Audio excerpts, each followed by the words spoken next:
लकल हम्दि या अल्लाह अस्सलातु वस्सलामु अलैका या रसूल अल्लाह अम्मा बाद। सिलसिला है नाज़रीन की तरफ से पूछे गए सवालों के जवाब पेश करने का। हमारे नाज़रीन में से एक ने रोज़ा के ताल्लुक़ से पूछा है कि हमको भगंदर है, नासूर है और इससे बराबर मवाद टपकता रहता है, पानी टपकता रहता है, पीप टपकती रहती है, तो हमारा रोज़ा होगा कि नहीं। भगंदर एक बीमारी है जो पाखाना के रास्ते में बवासीर होती है, बवासीर के आसपास ही ये एक भगंदर की बीमारी होती है, नासूर हो जाती है, गड्ढा हो जाता है और उससे लगातार पीप कई बार बहती रहती है, पानी बहता रहता है, यानी अजीब परेशानी वाली बीमारी होती है। यूनानी में अब इसका इलाज आ चुका है, इलाज से ये ठीक हो जाती है ये बीमारी अल्हम्दुलिल्लाह। अल्लाह करे कि जो हमारा भाई सवाल किया है इनको भी आराम लग जाए, सेहतमंदी हासिल हो जाए। सवाल इन्होंने पूछा है कि उस भगंदर के ज़ख़म से, उस नासूर से लगातार पीप बहते रहे या कभी कभी पीप बहते रहे, खून बहते रहे या किसी भी तरह का मवाद उससे बहते रहे, तो रोज़ा होगा कि नहीं। तो जहाँ तक रोज़ा का सवाल है तो रोज़ा तो हो जाएगा।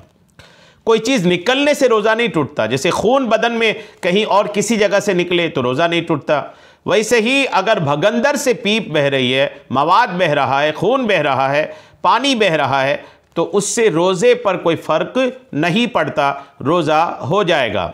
सवाल नमाज का है, चूँकि कहीं से खून अगर निकले तो वज़ू टूट जाता है, तो अब भगंदर वाले मसले में क्या करेगा आदमी, कैसे वज़ू का, चूँकि खून निकला तो वज़ू टूट गया, तो अब ये वज़ू बनाया उसके बाद खून निकला, क्या होगा। आइए नमाज भी मैं वाज़े कर देता हूँ, चूँकि रोज़ा आपने पूछा है तो रोज़े का तो हो गया, नमाज भी आपको पढ़ना ही पढ़ना है, चूँकि जैसा रोज़ा फ़र्ज़ है उससे अफजल फ़र्ज़ तो नमाज है, नमाज को भी हमें पढ़ना है। तो आपके लिए नमाज का क्या हुक्म होगा, आइए तवज्जो के साथ सुनिए। मवाद और खून अगर बराबर निकलता रहता है, इतनी देर भी रुकता नहीं, बंद नहीं होता कि आप सफाई करके वज़ू कर लें और नमाज अदा कर सकें। वज़ू करके नमाज अदा करने इतना टाइम नहीं मिलता कि सफाई करें, वज़ू करें, नमाज पढ़ें, इतना वक्त मिलता ही नहीं, बहता ही रहता है। तो आप माज़ूर शरई हैं।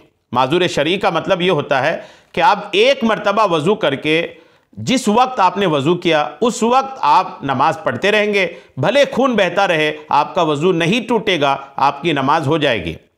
जिस कदर उस वक्त में नमाज पढ़ना चाहें आप उस वज़ू से नमाज पढ़ सकते हैं।